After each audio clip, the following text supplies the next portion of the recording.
Learn the most advanced recruiting techniques. Land the most desirable talent. Launch your company towards massive success.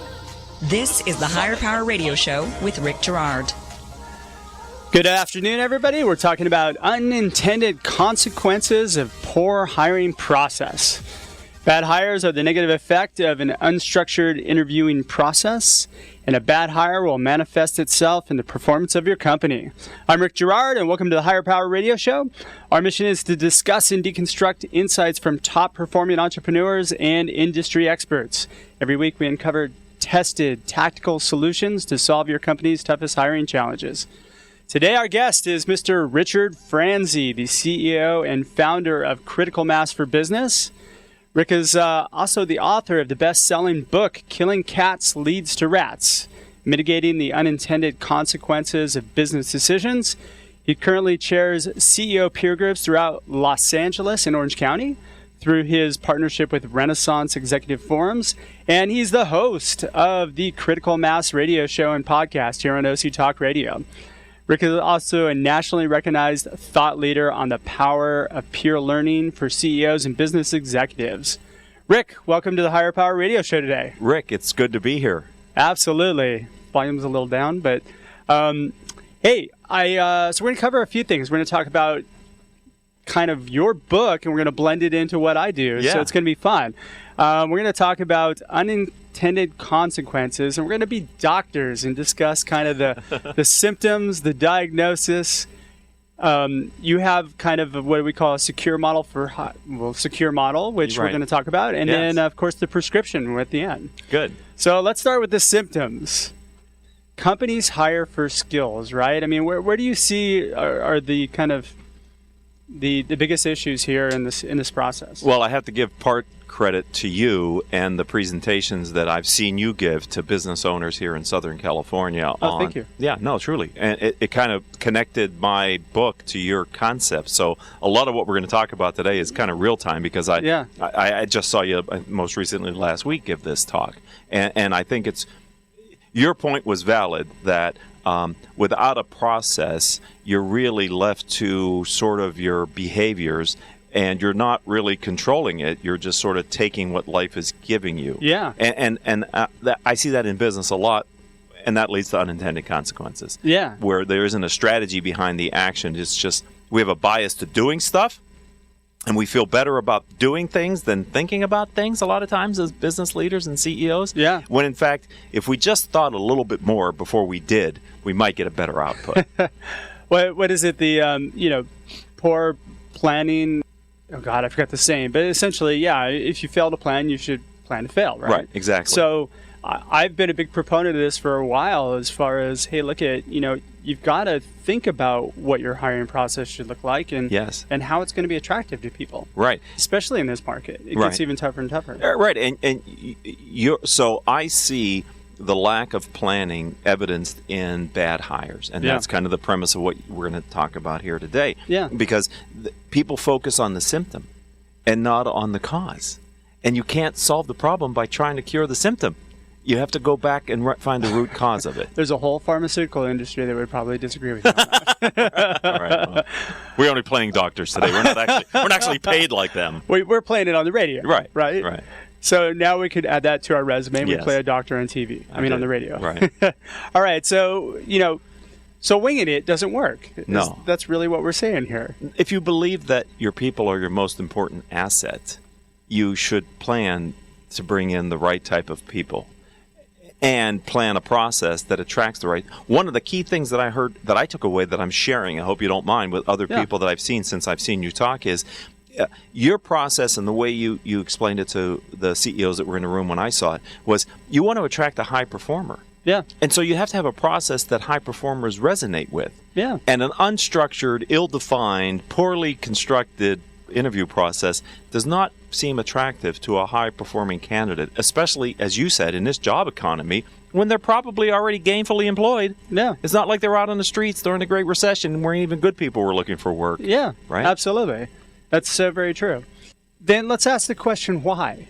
Right. Why do we not, as business owners, why do CEOs, I mean, you interview thousands of CEOs and you talk to a lot on a daily basis.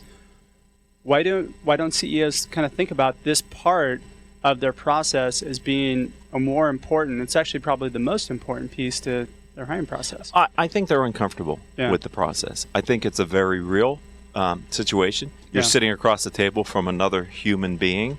You're passing judgment and trying to make decisions. And unfortunately, I've seen many times, even during the process, the people who are doing the interviews are distracted. They're distracted by the demands of the business. They're distracted by things that are going on. I heard you say in your talk, sometimes you forget that you even have the interview that day, and you look at the resume a few minutes before the candidate shows up, and there was like a collective chuckle around the table of people going, oh, yeah, that happens all too frequently. Yeah, it's their collective oh shit moment. Right. Like, oh, God, I've got an interview in 15 minutes. I better go on LinkedIn and see who this person is. Yeah, who am I talking to again? Yeah. And for a high-performing candidate, that shows through. Yeah, absolutely. It's interesting. Google did this thing where they actually create interview panels, and so everybody preps for it. And when you run through, the hiring managers are not part of the decision-making process. Wow. Strange, right? Right. But the guy who designed it is a guy named Laszlo Block, and he was the head of talent there for a number of years. And Laszlo kind of decided, hey, we want to take out all bias, and we want to make sure that we're getting people that can provide diversity of thinking into the groups as well.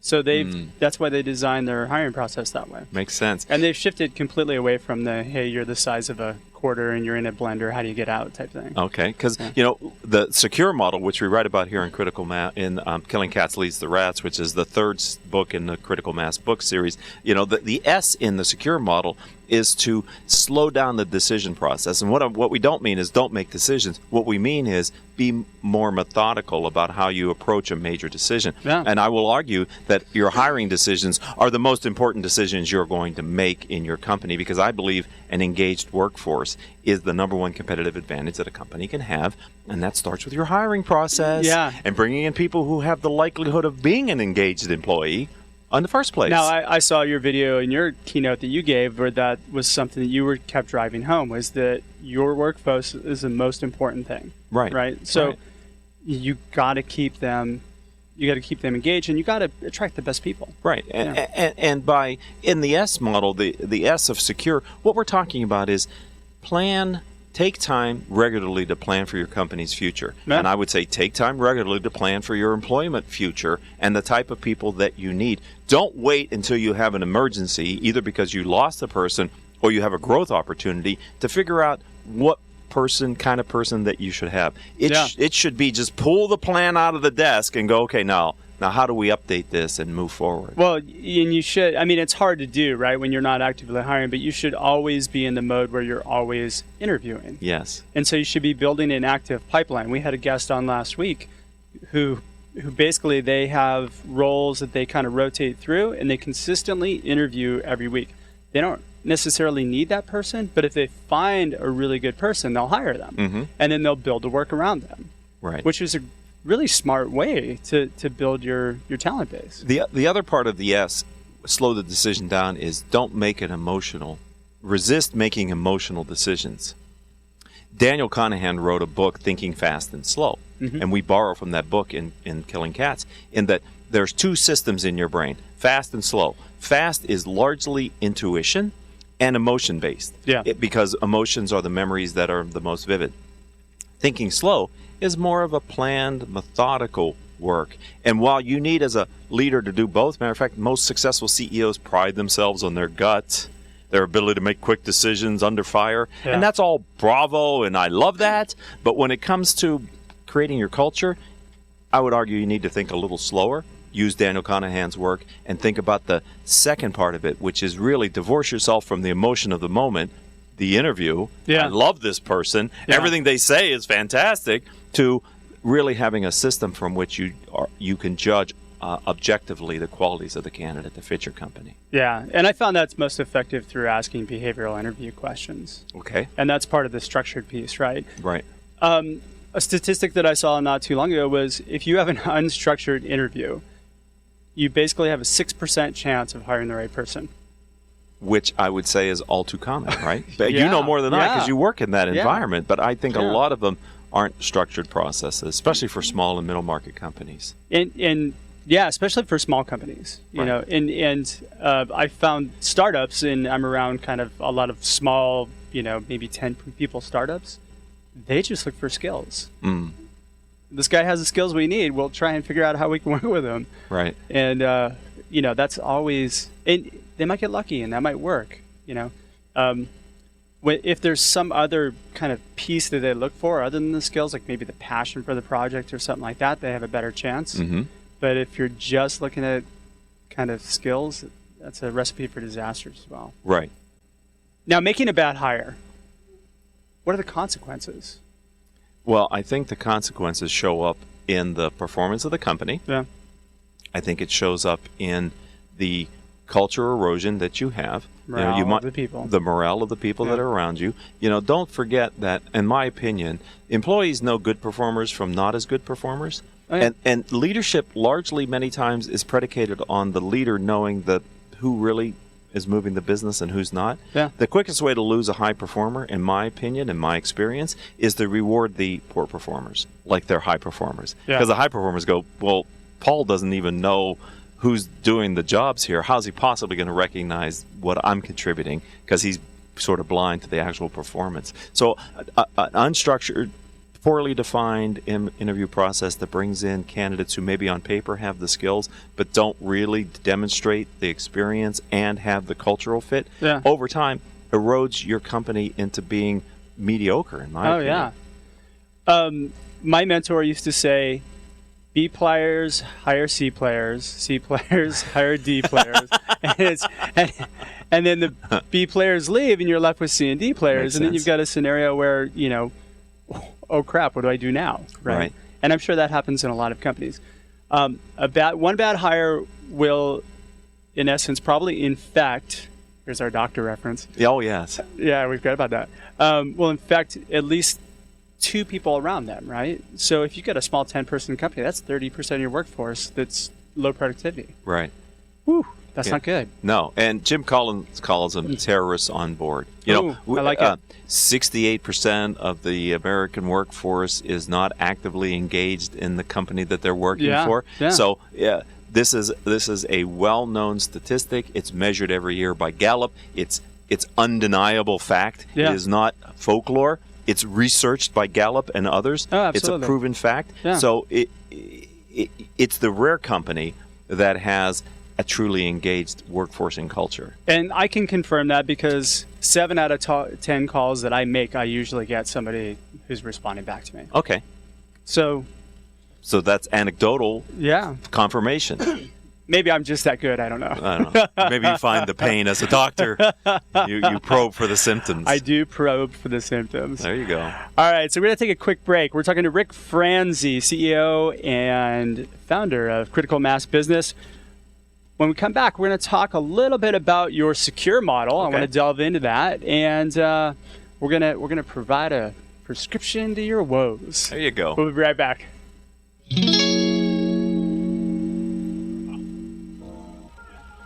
You're listening to Higher Power with Rick Girard, giving you access to recruiting techniques that will help you hire key talent to build your company towards real success. Rick is a recruiting executive and entrepreneur who's been successfully recruiting in the aggressive Silicon Valley technology landscape for the past 2 decades. After a very successful stint at Apogee, he founded Stride Search in 2012. Based on a lean efficiency model, Stride has uniquely positioned itself as a leader in retained search for the most critical talent hires within a small organization. Whether you're a startup executive or recruiting professional, by listening to Higher Power with Rick Girard, you will walk away with skills to help you attract and hire great talent. Now back to Higher Power with Rick Girard. Welcome back to the Higher Power Radio Show. I'm your host, Rick Girard, and today our guest is Rick Franzi, the author of the best-selling business book, Killing Cats Leads to Rats, which we have right here, if you can see it on video. If you're listening, you can't see it. So we just discussed kind of the whys, the symptoms, and the reasons for why people avoid a structured hiring process. But now we're going to talk about how to diagnose the issue. So let's talk about your secure model.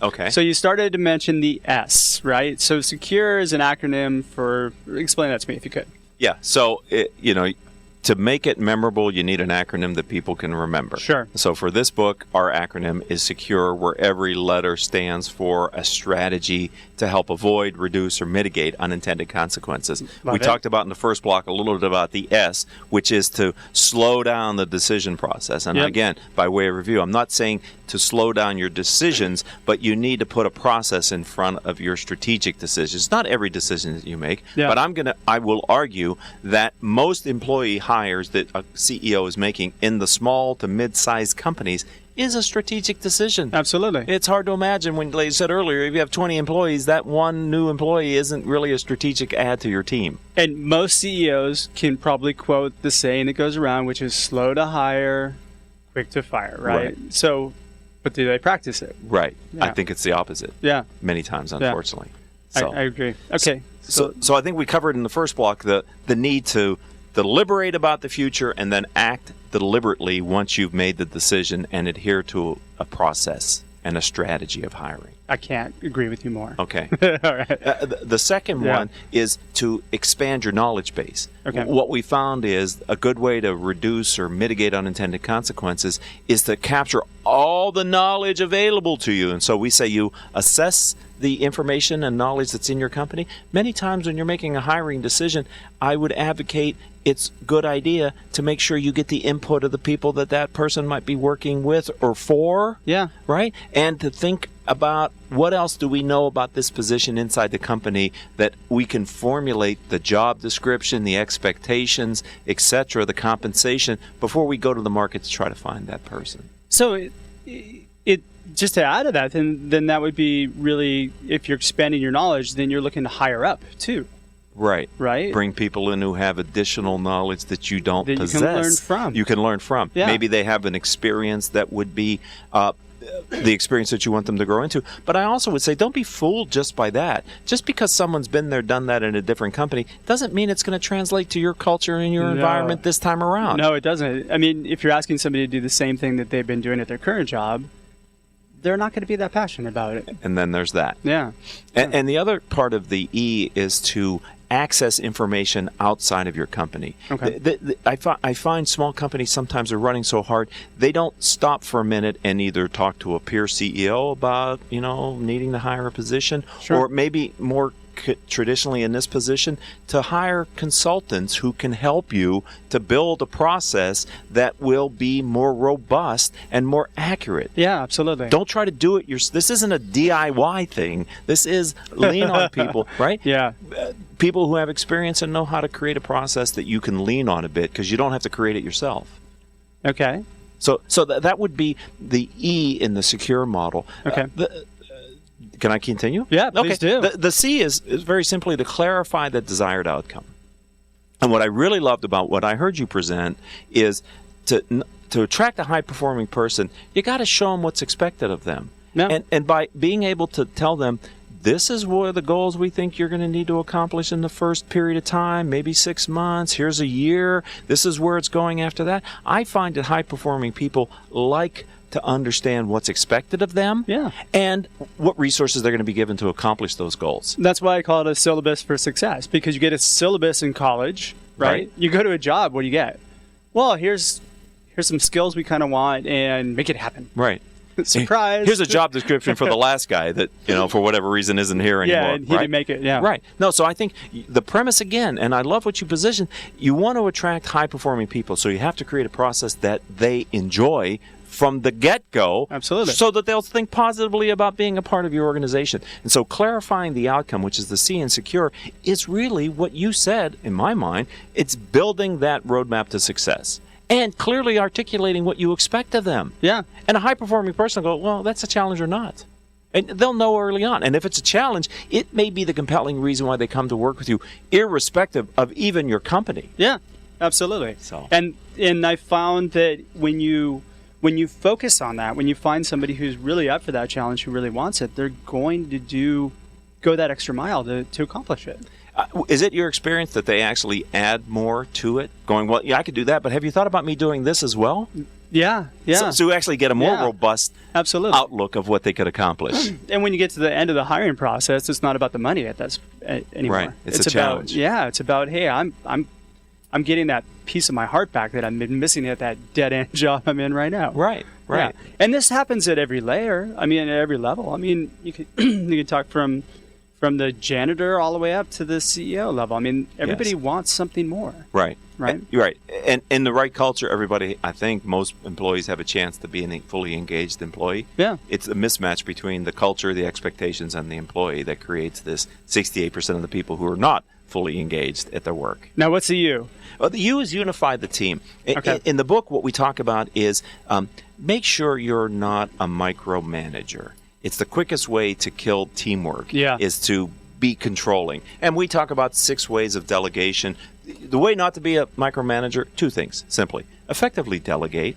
And some people aren't comfortable in delegation because they don't know how to articulate the expectations. And so we give them a 6-step delegation rules that you clearly communicate how much authority, responsibility, and outcomes that person has, which can really help a manager who's uncomfortable delegating with a model they can lean against to delegate. Yeah. The other part of it is be collaborative. It really is amazing how if you open up your thinking to your team, if you have high-performing team and a good culture, how people can help you to see your blind spots and sacred cows. And the best ideas are not going to come from you.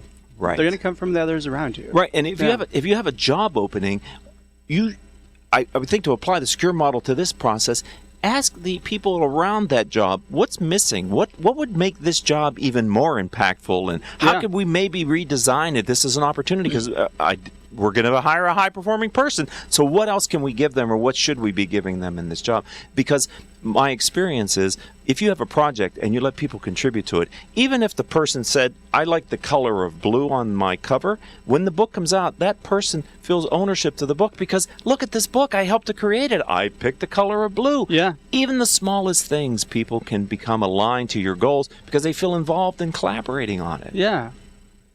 And as a CEO, your job really should be managing culture, right? Yes. In today's age. Yes. And I know our engineer, Paul, really hates the word culture, but I love it. Culture. Well, he's off camera, so we don't have to worry about him. The R. The R stands for retaining control. Okay. What we see in the maybe as it approaches to the hiring process, you should be very clear about the systems that you're going to be using to hire this person. You talked about, and I vividly can see how this would work. If a candidate spends an hour with one person and 20 minutes for the next person, and then has to wait a half hour to meet with the third person they were supposed to meet with because that person is running late, a high-performing person goes, do they really value this position? Am I really going to... Is this the kind of place I want to be? Yeah. Versus a process that says from 8 to 9 you're with this guy, and then we're going to take a break, then we're going to give you a tour, and you lay it out and you follow that. A high-performing person goes, these people have it dialed in. So during the hiring process, don't forget to see how your company is reacting through the eyes of the candidate, so that you do not turn off the highest performing people because you look. And if something happens, then explain it to them. Yeah. Normally this is what we had planned, but because of this interrupt, we're going to have to either reschedule or do something else. You have to retain control for the process and not let it just go off and happen thinking and that's what everybody happens. knows what to do. That's what happens. The process just kind of happens. It meanders. It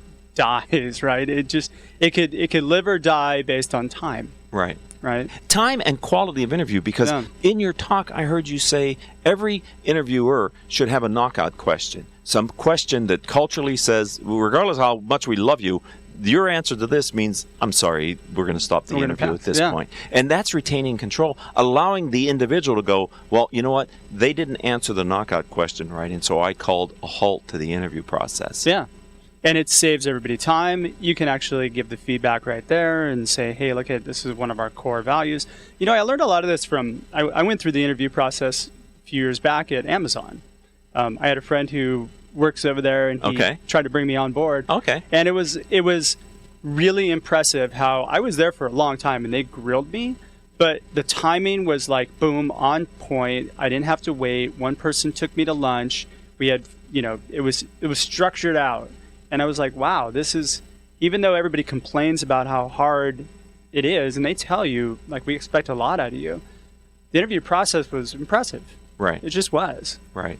And I think high-performing people don't mind working hard. No. And don't mind having high expectations. Not at all. And don't mind feedback. Matter of fact, they crave feedback. Yeah. Right? If you don't give a lot of good, it has to be good, specific feedback. You can't put general, worthless, oh, you did really well yesterday, Rick. A high-performing person says, no, tell me what I did well and how I could do it better. Yeah. In my experience. Yeah. That's a tricky thing for a lot of companies because of where we are as a state and being so, litigation happy, right? Right. Because, I think a lot of companies want to give accurate feedback because that would help you out in your interview process. Mm-hmm.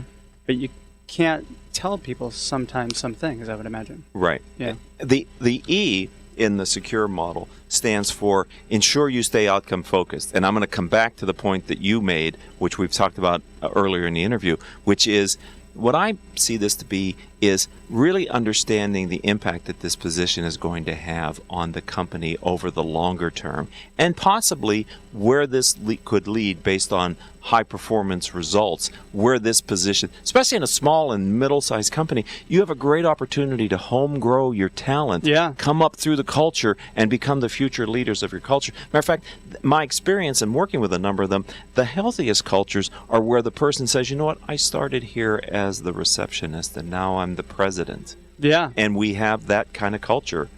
That's awesome. Right? Yeah, absolutely. It's funny. I have just another example. I have a client right now that's an outstanding client, and they hire at the director level with the expectation that this person is going to be our VP. Right. And this person's going to be our CMO, and so this is kind of, they create this path for them. Especially if they're a smaller growing company. Yeah. They don't need a CMO today. No. But they know at some point they do. Why not train the person now to be that position versus going out in the marketplace and finding that person? Well, you're creating longevity for the employee too, right? Right. Yeah. And tradition and culture. And so culture for me is started and ends at the hiring process. If you don't extend the culture into the hiring process, your culture will be overrun with highly qualified people who don't fit. Yeah.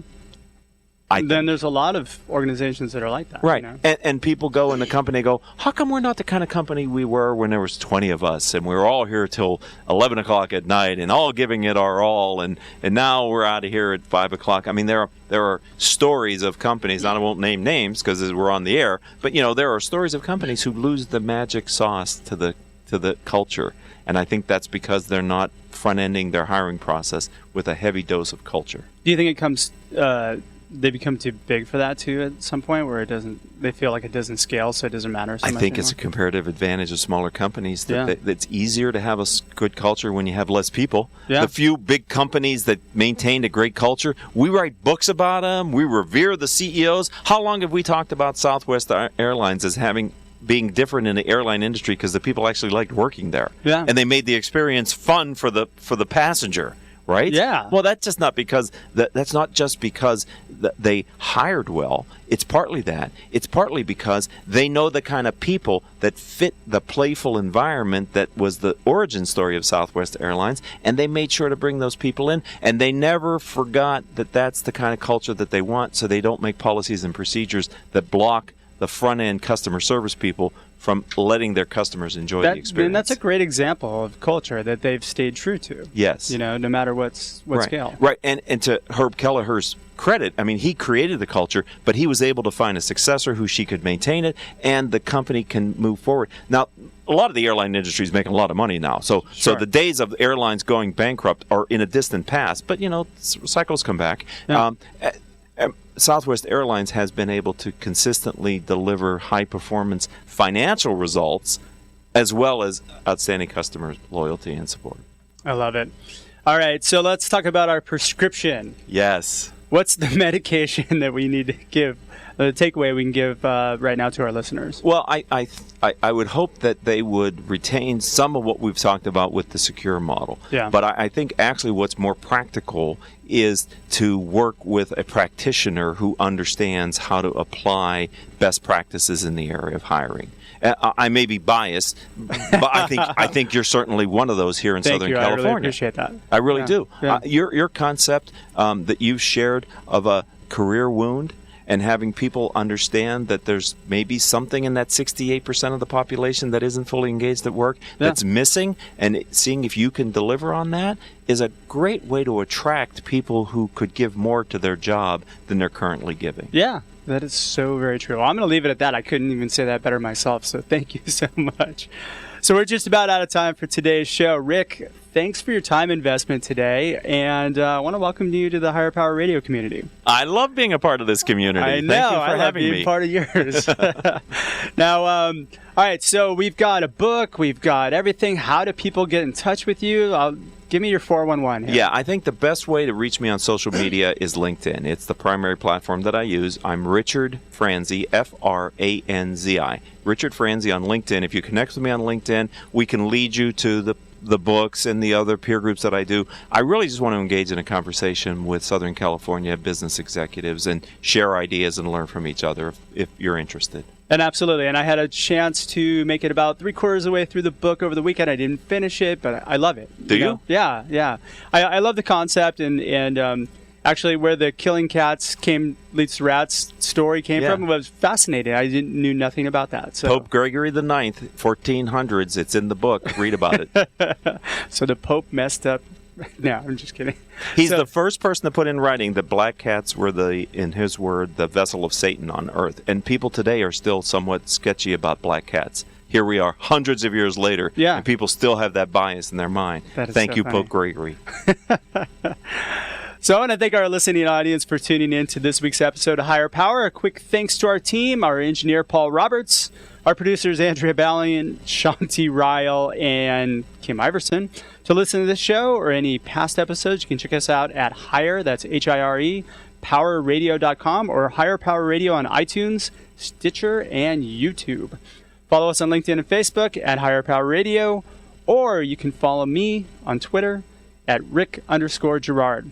We have another great show lined up for you guys next week. Our host is our guest, I'm going to be your host, but our guest is going to be Ron Herrera, the Vice President of Consulting Services with the Precept Group.